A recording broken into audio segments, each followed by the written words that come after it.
우리들이 신자로 살아가는 것의 영광이 어디에 있습니까?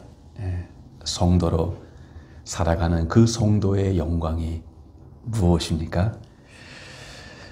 언제나 그 문제를 당할 때 이 세상이 흉내낼 수 없는, 따라할 수 없는 방식으로 그 문제를 바라보고 그 문제를 전혀 다른, 이 세상이 보지 못하는 그 성도만이 가지는 그 관점을 가지고, 믿음의 관점을 가지고 그 문제를 바라보고, 그리고 더 나아가서 그 바라본 문제의 관점을 가지고 그 문제를 다루어 나간다는 것. 여기에 성도의 영광이 있고, 이것으로 인해서 우리가 하나님께 감사하지 않을 수가 없는 것입니다. 사랑하는 여러분, 오늘 이 시편 42편을 통해서 오늘 시간에 여러분과 너무나 중요한 주제를 다루고자 하는데, 그것은 바로 낙심이라는 주제를 오늘 이 시간 우리가 다루고자 합니다. 오늘 이 시대의 세상을 볼 때 곳곳에서 일어나는 많은 일들, 그것이 우리를 참 우울하게 하고 우리를 지치게 하고 우리의 삶의 모든 생기를 다 빼앗아가고 마르게 하는 이러한 우울의 시대에 우리가 살아가고 있지만, 그러나 여러분 잘 생각해 보십시오. 우리 인생에, 그리고 인생들이 살아가는 이 시대에 힘들지 않았던 때가 있었습니까? 그 때와 방식과 그 형태는 다르지만 인생이 이 땅에 존재한 이후로, 특별히 그 타락한 이후로, 죄가 세상에 들어온 이후로, 가시와 엉겅기가 우리에게 주어진 이후로 이 세상에 우리를 힘들게 하는 일이 없었던 때는 없었습니다. 즉 그것이 오늘 이 시대만의 특별한 문제가 아니라는 것을 우리는 먼저 인식하고, 거기에서부터 우리에게 있는 어려움과 우리를 힘들게 하는 문제를 다루어 나가는 첫 번째 시작을 거기서부터 시작해야 된다는 것입니다. 이것이 오늘 이 시대만의 특별한 문제가 아니라는 것입니다. 오늘 사람들이 문제를 접근할 때 행하는 그 접근법이 무엇입니까? 그것이 어느 특별한 사람에게만, 어느 특별한 때에만 있는 그러한 것으로 그 문제를 바라보며 그 문제를 접근할 때 언제나 여지없이 우리는 그 문제를 다루지 못하고 실패하게 되는 것입니다. 언제나, 어느 때나 이것이 여기에 사는 우리의 문제가 아닙니다. 어디에 사는가의 문제가 아닙니다. 어떤 사람들이 한국에서 너무 살기 힘들어서 한국을 떠납니다. 이곳에서 여기가 랄리가 아니죠. 어딥니까? 윌밍턴. 왜 랄리가 나오나? 잘 가지도 않는데. 이 윌밍턴이, 잭슨빌이, 그리고 노스캐롤라이나가 살기 너무 힘들다고. 그리고 여러분이 속한 그 공동체가, 교회가, 그것이 무엇이든 그것이 너무 힘들다고 그것을 떠나 다른 곳으로 갑니다. 그러면 거기는 살기 좋은 나라가 됩니까? 여러분, 이 땅에 그러한 곳은 없습니다. 너무 힘들어 다른 곳으로 떠났지만 거기에는 또 다른 우리를 힘들게 하는 문제가 언제나 우리를 기다리고 있다는 것입니다. 그러면 중요한 문제는 무엇입니까? 문제가 있냐 없냐, 그것이 중요한 게 아니라 그 문제를 맞서서 그 문제를 어떻게 다루어 나갈 것인가. 이 두 가지, 여러분, 이 중요한 요소를 잊지 마십시오. 첫 번째는 그 문제를 어떻게 볼 것인가. 우리는 문제를 당할 때 그 문제를 문제로만 보는 그 명확한 눈이 있어야 되는데, 언제나 우리의 문제는 뭐예요? 우리의 눈이 명확하지 못해서 그 눈이 단순하고 명확하고 하나의 눈으로 그 문제를 하나의 초점으로 문제를 바라봐서 그 문제를 문제로만 봐야 되는데 언제나 문제를 문제로만 보지 않고 그 문제 이상으로 본다는 거예요. 이 어떻게 문제를 볼 것인가. 항상 여기에서부터 시작해야 돼요. 항상 문제를 다룰 때 이것이 무엇이지? 이렇게 물어봐야 됩니다. 이게 뭐지? 즉 우리가 그것을 어떻게 보아야 할 것인가라는 이 문제를 어떻게 볼 것인가라는 이 관점을 가지는 것이 너무나 중요해요. 여러분이 어떠한 문제가 오더라도 그 문제를 볼 수 있는 정확한 그 문제를 통찰할 수 있는 관점을 가지면 여러분 반은 그 문제를 이미 해결한 거나 마찬가지라는 거예요. 중요한 것은 다시 말씀드립니다. 문제가 있냐 없냐가 아니에요. 문제가 없는 세상, 그 나라는 없어요. 나를 힘들게 하는 사람이 있어. 그 사람을 떠나보내든지 아니면 내가 떠나든지 둘 중 하나인데 그 사람을 떠나보내면 그 사람보다 더한 사람이 그 자리를 채울 거예요. 우리가 경험하지 않았습니까?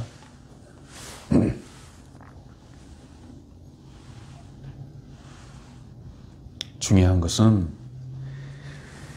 그 문제를 객관적으로 문제를 문제로서만 볼 수 있는 그러한 시야와 통찰을 가진 그 사람으로 우리가 서 있느냐라는 것이 중요하다는 거예요. 두 번째로는 그 문제를 문제로서 보았다면 두 번째는 어떻게 해야 돼요? 거기서 그치는 것이 아니라 이제 그 문제를 다루어 나가야 되죠. 사랑하는 여러분, 우리의 두 번째 문제는 무엇입니까? 첫 번째 문제가 언제나 문제를 당할 때 그 문제를 문제로서만 보지 않고 언제나 그 문제 이상으로 보는 그것이 우리의 문제라면 두 번째 문제는 우리에게 오는 문제를 우리는 그것을 다루어야 되는데 그것을 어떻게 해야 되는데? 다루어야 되는데 언제나 우리는 그 문제를 다루지 않고 어떻게 합니까? 대부분 그 문제에 의해 휘둘려진다는 거예요. 이 차이를 아시겠어요? 네? 문제에 의해서 언제나 우리는 좌우되고 네? 휘둘려지고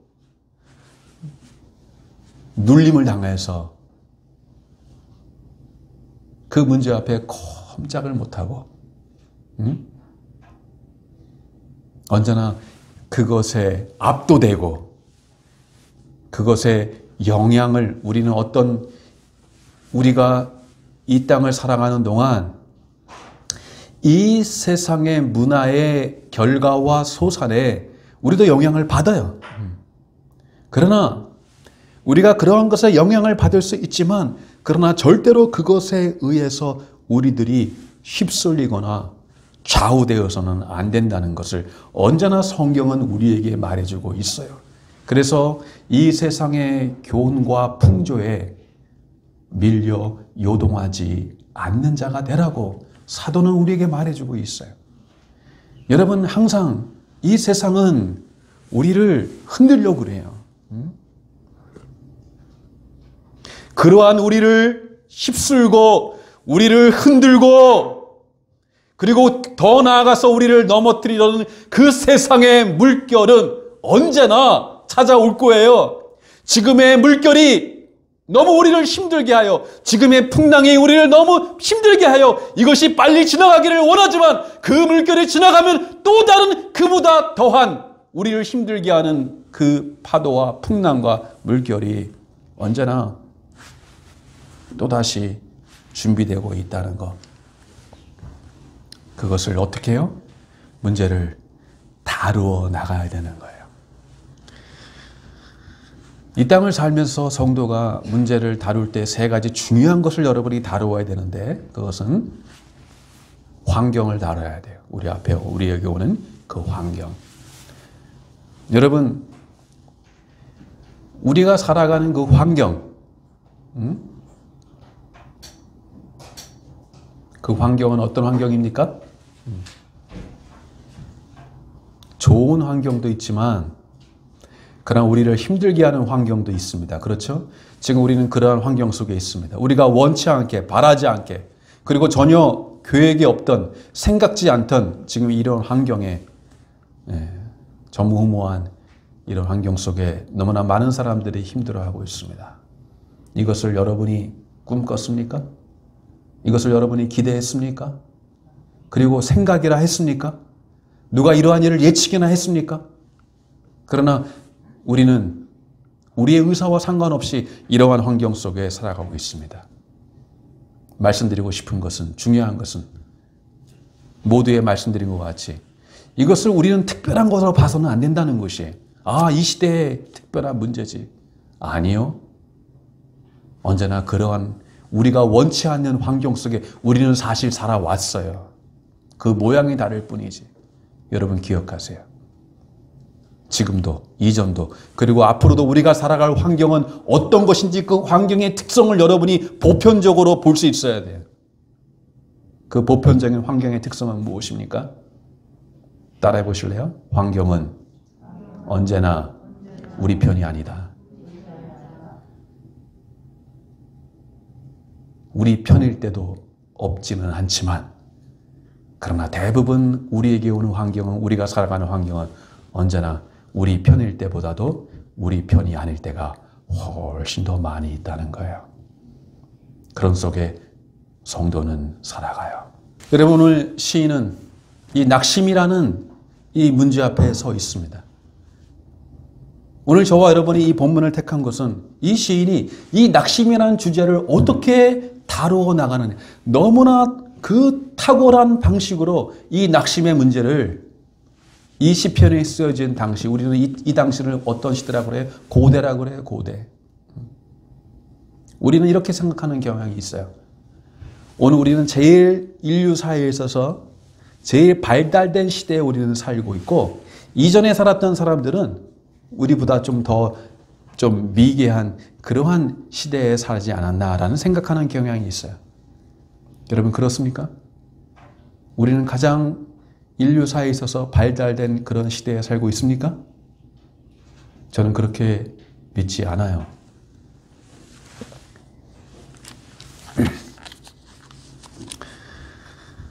음악을 예로 들어볼까요? 여러분 음악이 지금 가장 발달해 있습니까? 여러분 고전 음악을 들어보십시오. 저도 다 음악을 모르지만 핸델의 음악을 들어보시고, 그렇죠? 바흐의 음악을 들어보십시오. 그리고 요즘에 나오는 음악을 들어보십시오. 죄송합니다. 저는 블랙핑크라는 그 뮤지션을 지난주에야 알고 말았습니다. 처음 들었어요, 지난주에. 누구한테? 우리 리한테. 리가 블랙핑크를 얘기하더라고요. 그게 누구야? 한국 사람이야? 굉장히 미국에서 파퓰러한 그런 뮤지션인데 여러분 알고 있습니까?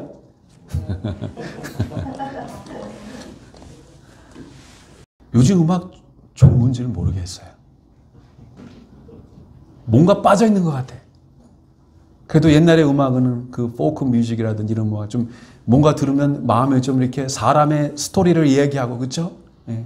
사람의 이야기가 있잖아요.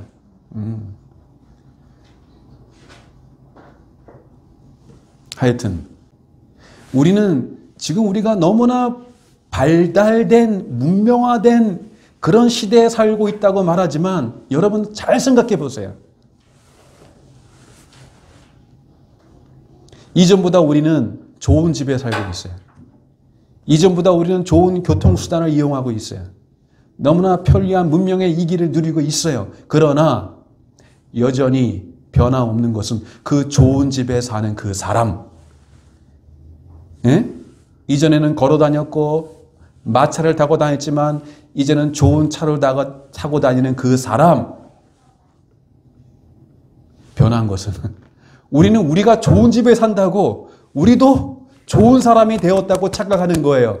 변한 건 우리 밖에 있는 환경이지 그 환경 속에 살아가는 우리는 조금 더 변하지 않았다는 거예요. 여전히 성경은 오늘 이 세상은 이 세상의 그 시대의 특성을 따라 사람을 보지만 성경은 절대로 그렇게 보는 법이 없어요.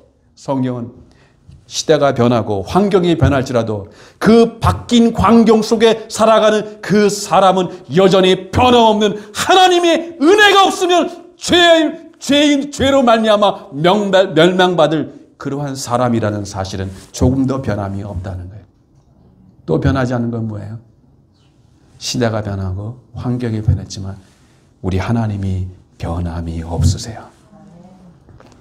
이것이 우리가 믿는 기독교의 신앙이에요. 여러분, 이러한 이 낙심의 문제를 다루면서 이 시인이 이 문제를 접근하는 방식은 뭐예요? 너무나 문제가 올 때 우리들이 빠지기 쉬운 오류는 무엇입니까? 그것은 그 무엇이 우리를 낙심하게 했든 간에 그 낙심하게 하는 여러 요인들이 있겠죠. 어떠한 우리를 힘들게 하는 환경, 어떤 질병, 그러한 환경 때문에 우리를 힘들게 하고 낙심하는 일들이 우리에게 올 수 있고 또 어떠한 사람으로 인해서 그렇죠? 우리들이 어떤 직장에서 일하거나 또는 어떤 우리가 속한 공동체에 살아갈 때 여러분 대부분 우리를 힘들게 하는 게 뭐예요? 일 때문에 너무 힘들다. 이런 분들은 별로 제가 만나보지 못했어요. 직장에서 힘들다는 분들이 대부분이 일 때문에 힘들다는 분은 정말 행복한 분이에요. 대부분이 뭐 때문에 우리가 힘들게 살아가죠? 다 사람과의 관계.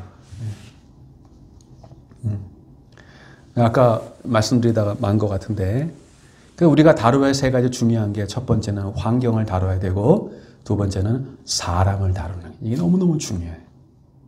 그리고 오늘 우리가 보고자 하는 이 시편 40편에 보여지는 누구를 다뤄야 돼요?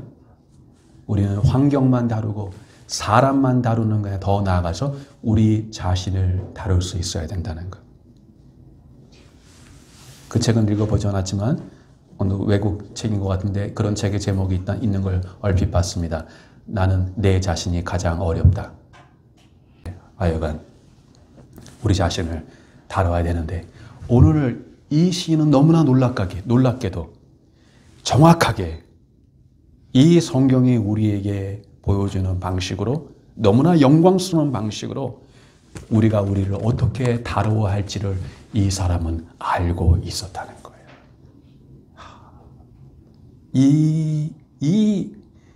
이 깊이 한 영혼을 보는 이 심오한 통찰과 그리고 그 영혼을 자기를 어떻게 다루어야 할지를 아는 이 정말 어떻게 표현할까요? 이 기술, 이 놀라운 이 예술적인 이 기술을 이미 우리와 같이 좋은 집도 없었고, 우리와 같이 이 좋은 교통수단도 없었던, 좋은 옷도 입지 못했던, 살아갔던 그 시대의 이 시인이 이미 그것을 우리가 모르던 것을 그리고 우리가 알아야 될 것들을 이미 알고 있었다는 거예요. 그것이 뭐예요?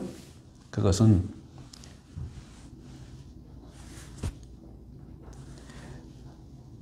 우리에게는 두 개의 자아가 있어요. 우리에게는 몇 개의 자아가 있다고요? 두 개의 자아가 있어요. 갈라디아서 2장 20절 말씀에 내가 그리스도와 함께 십자가에 못 박혔나니 그런즉 이제는 내가 산 것이 아니요 오직 내 안에 누가 산 것이라? 예수 그리스도께서 산 것이라. 이제 내가 사는 것은 하나님의 아들을 믿는 믿음 안에서 사는 것이라. 여러분 그 말씀을 보면요 모순된 말이 나와요. 그 모순된 말이 무엇이냐면 분명히 그 갈라디아 2장 20절을 썼던 그 고백하는 사람은 누구예요? 바로 바울이에요. 근데 바울은 분명히 내가 그리스도와 함께 십자가에 못 박혀 뭐 했나니? 죽었다라고 자신을 선언해요. 그런데 이어서 그것도 멀리 가서가 아니라 그 같은 절에서 그런즉 이제는 내가 사는 것은 내가 어떻게 했다고요?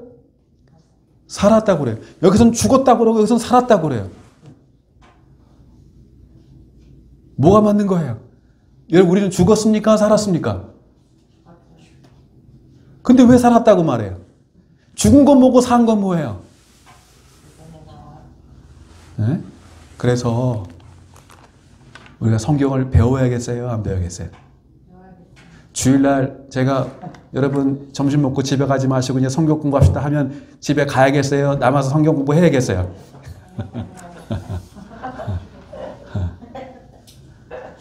여러분이 이제 저를 평안 침례교회 목사로 이렇게 여러분이 저를 불러주셨는데 아유, 너무너무 감사해요. 저 같은 사람을 아무도 불러주는 데가 없는데 여러분이 불러주셔서 제가 이곳에 있게 되는데 근데 부를 때는 여러분 선택이고 자유인데 부르고 난 다음에는 여러분 이제 큰일 났어요 이제. 앞으로 제가 어떤 사람인지 여러분은 제가 아직 참 이렇게 사람이 부드러워 보이고 좋은 사람 같이 보이지만 아직 저는 제 모습을 아직 드러내지 않았어요.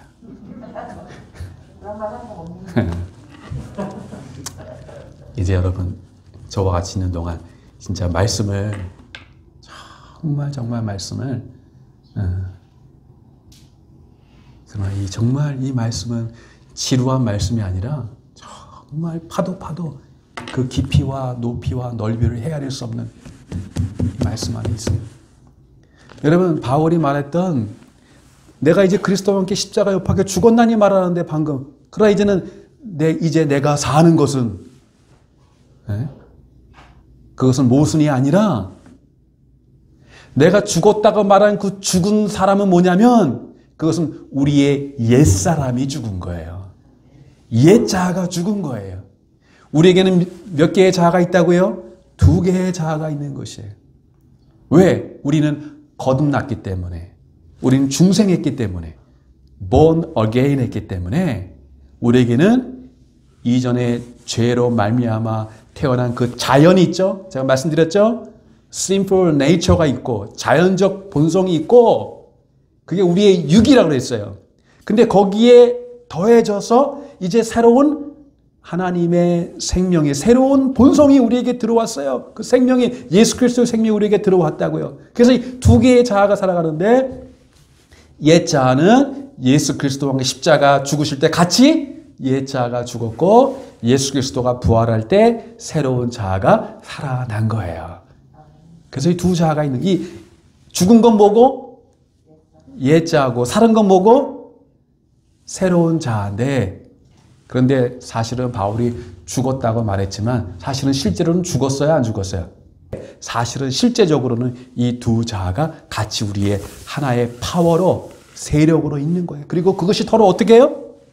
서로 싸우는 거예요. 여기에 바로 우리가 알아야 할 중요한 교리 성도의 싸움이 있는 거예요. 신자의 싸움이 있는 거예요. 우리의 싸움은 우리 밖에 있는 싸움만 있는 게 아니라 정작 중요한 성경이 말하는 우리 안에 있는 그 싸움이 옛 자아와 새로운 그 자아 간의 싸움이 있는 거예요. 그래서 이 옛 자아는 끊임없이 우리에게 믿음이 아닌 생각들을 우리에게 불러일으키고 우리를 낙심시키려 해요.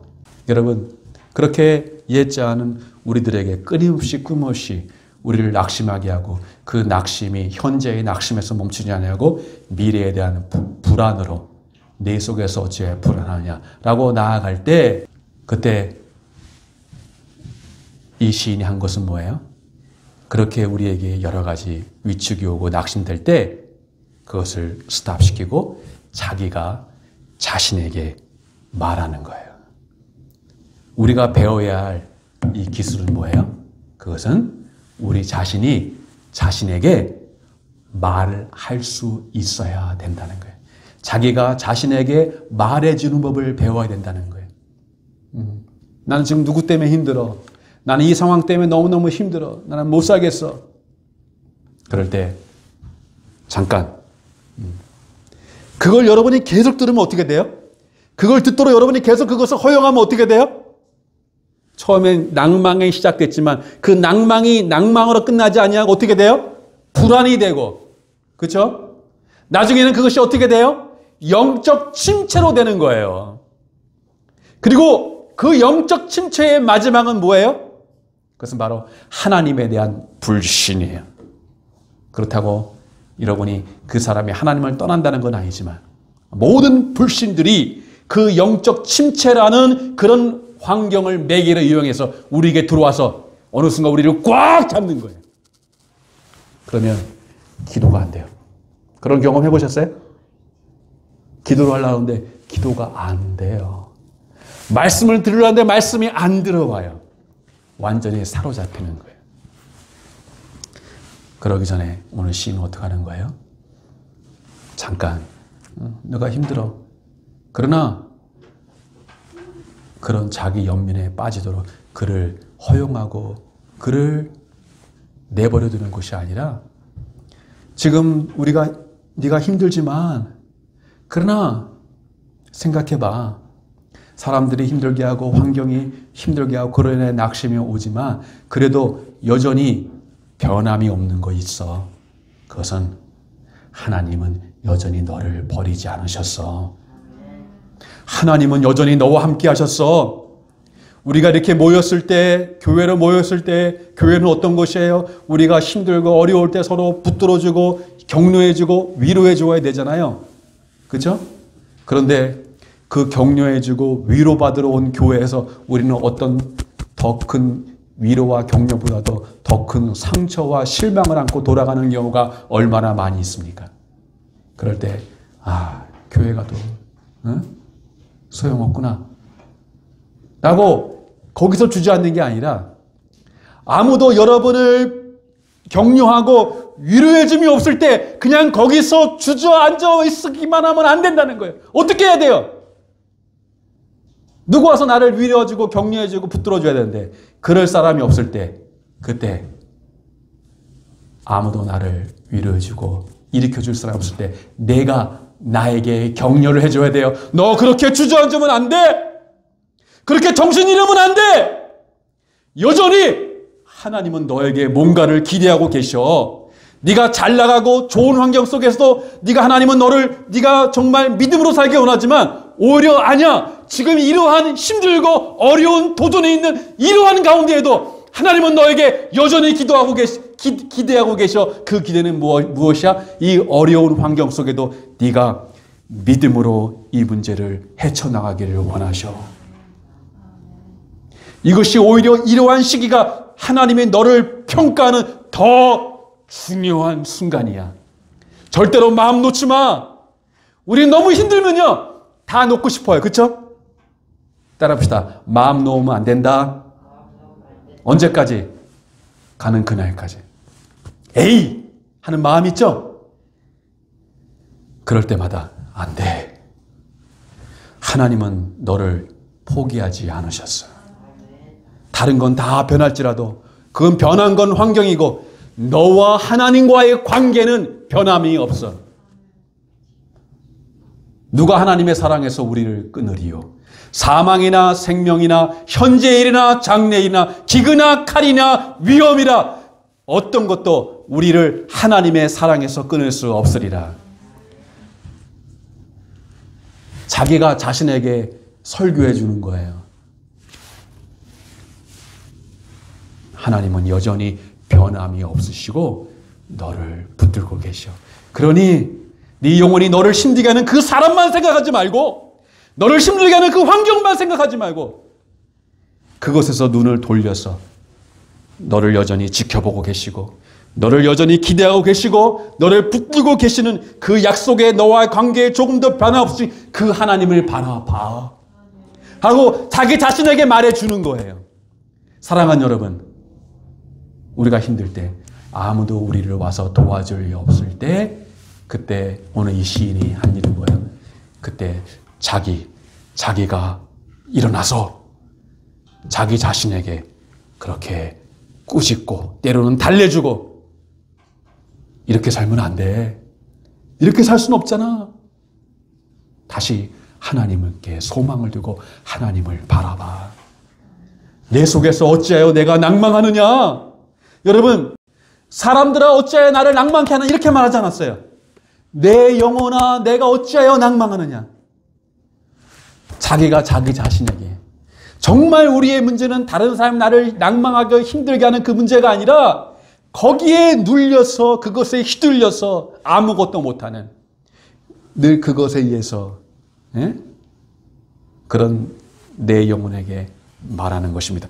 그때 하나님의 은혜와 역사와 기적이 일어나기 시작합니다. 언제?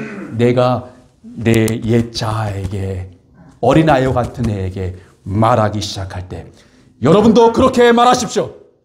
여러분도 그렇게 선포하십시오. 누가? 내 예수 그리스도 안에 있는 내 자아가 옛 자아에게 너 그렇게 하면 안 돼. 그렇게 놓으면 안 돼. 그렇게 포기하면 안 돼. 그렇게 주저앉으면 안 돼. 잠깐 주저앉을 수 있지만 승리가 뭐예요? 넘어지지 않는 게 승리가 아니에요. 우리도 넘어져요. 그러나 넘어지되 사단은 우리에게 기대하는 건 뭐예요? 넘어진 자리에서 아주 주저앉기를 원하지만, 그러나 하나님이 기대하시는 건 뭐예요? 하나님은 여러분이 넘어지지 않기를 기대하는 게 아니라 우리도 넘어져요. 그러나 넘어지되 다시 일어나는 것, 이것이 그리스도 안에 있는 저와 여러분의 승리인 줄 믿으시길 바랍니다. 넘어질 수 있어요. 그러나 다시 넘어진 하나님 우리를 향해 우리가 같이 주저앉는 게 아니라 나라도 일어나서 나에게, 아무도 나에게 그렇게 말해준 사람 없을 때, 목사님도 그렇게 하지 못할 때, 집사님도 성도도 그렇게 할 수 없을 때, 누가? 내가 나에게 그렇게 말하기 시작할 때 하나님의 역사가 시작되고 은혜가 시작되고 그리고 놀라운 일이 거기서부터 시작될 줄 믿습니다.